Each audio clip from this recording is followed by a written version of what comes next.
Hello প্রিয় অনলাইনের প্রিয় বন্ধুরা, সবাই কেমন আছেন? আশা করি সবাই সুস্থ আছেন, ভালো আছেন।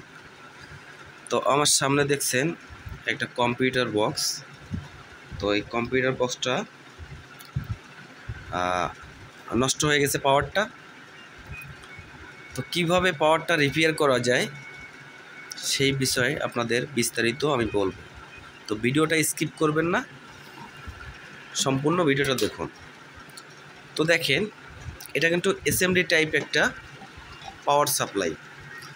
তো আপনারা অবশ্যই যারা টেকনিশিয়ান আছেন তারা বোঝেন কোনটাকে এসএমডি বলে, কোনটাকে ম্যানুয়াল বলে, এটা আপনারা অবশ্যই ভালোভাবে জানেন। তো দেখেন, এসএমডি টাইপ হয় সাধারণত এই ধরনের চপার জাতি থাকে।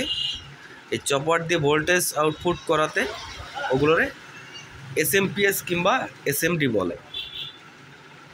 তো যে যাই বলুক, বিভিন্ন ধরনের ভাষায় বিভিন্ন লোকে বিভিন্ন টাইপে বলে থাকে। তো এই পাওয়ারটা নষ্ট হলে দেখেন এর ভিতরে একটা আইসি আছে, আমি জুম করে দেখাই, নাম্বারটা ঠিক মতো বোঝা যাচ্ছে না। এই যে আইসিটা নষ্ট হলে কিন্তু মার্কেটে পাওয়া যায় না। আর এখানে দেখেন কিছু এসএমডি টাইপের রেজিস্ট্যান্স আছে, এগুলো পুড়ে গেলে কিন্তু পাওয়া যায় না। কিছু ক্যাপাসিটার আছে। তো এইটা যদি পার্টসপাতি পাওয়া না যায় তো তাহলে কি আমাদের এই সার্কিটটা ঠিক করা পসিবল? অবশ্যই। তো দেখেন, আমার হাতে আছে একটা এক্সটার্নাল পাওয়ার সাপ্লাই। এটাকে কেউ বলে কেওলয় সার্কিট। তো আপনি চাইলে কিন্তু এই কেওলয় মডিউল দিয়ে আপনি এটাকে রিপেয়ার করতে পারবেন, এবং কিভাবে কেওলয় লাগাতে হয় আমার কয়েকটা ভিডিওতে দেওয়া রয়েছে, সেখান থেকে ভিডিওগুলো দেখে নেবেন।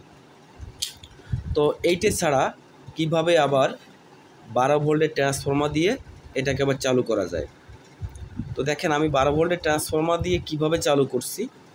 আমার ভিতরে আছে একটা ট্রান্সফর্মার, দেখেন একটু দেখাই জুম করে। ভিতরে একটা 12 ভোল্ট 3000 মিলি অ্যাম্পিয়ারের একটা চায়না ট্রান্সফর্মার দেওয়া রয়েছে। আর এখানে আমি রেকটিফায়ার দিয়ে ব্রিজ কানেকশন করেছি। এখানে বেরিয়েছে নেগেটিভ, পজিটিভ এবং গ্রাউন্ড। এটা কিন্তু গ্রাউন্ড না বেরো করলে কিন্তু আপনার এই বক্সটা বাজবে না। তো খুব সহজে কিন্তু আমি ট্রান্সফর্মার দিয়ে এই বক্সটা রেডি করছি, এবং চাইলে কিন্তু আপনি এই কেওলয় দিয়ে এই এসএমডি সার্কিটটাকেও রেডি করতে পারবেন। দুটো পথ আছে এই বক্সটা সার্ভিসিং করার জন্য, দুটো পথ। তো আপনি যে কোনো পথ বেছে নিতে পারেন। অনেকে হয়তো জানে না যে ট্রান্সফর্মার দিয়ে কি আবার এসএমডি টাইপের যে বক্সগুলো আছে এগুলো রিপেয়ার করা যায়। হ্যাঁ, এই ভিডিওতে আপনারা সেটা বুঝে নিন কীভাবে এসএমডি টাইপের যে বক্সগুলো আছে সেই বক্সগুলো ট্রান্সফর্মার দ্বারা ঠিক করা যায়। এখানে দেখেন একটা ফুল ওয়েভ ট্রান্সফর্মার। ফুল ওয়েভ ট্রান্সফর্মার কিন্তু 3টে তার থাকে আউটপুটে। দেখেন আউটপুটে এখানে 12, এখানে হচ্ছে 0। এই 0টা হচ্ছে গ্রাউন্ড। আর এখানে দেখেন আমি ব্রিজ করেছি, ব্রিজ রেকটিফায়ার দিয়ে ব্রিজ করেছি।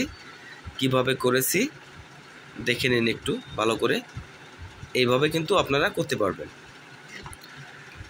এবং এখানে যদি আপনি 5 এম্পিয়ারের ট্রান্সফর্মার ব্যবহার করতে পারেন তাহলে কিন্তু সাউন্ড কোয়ালিটিটা আরও সুন্দর পাবেন। তো বন্ধুরা, আজকে আমি কাজ করে দেখালাম না, যেহেতু শরীরটা বেশ একটা ভালো না। তো যদি ভিডিওটা ভালো লাগে তো চ্যানেলটা সাবস্ক্রাইব করবেন, পাশে থাকবেন। সবাই ভালো থাকবেন, সুস্থ থাকবেন।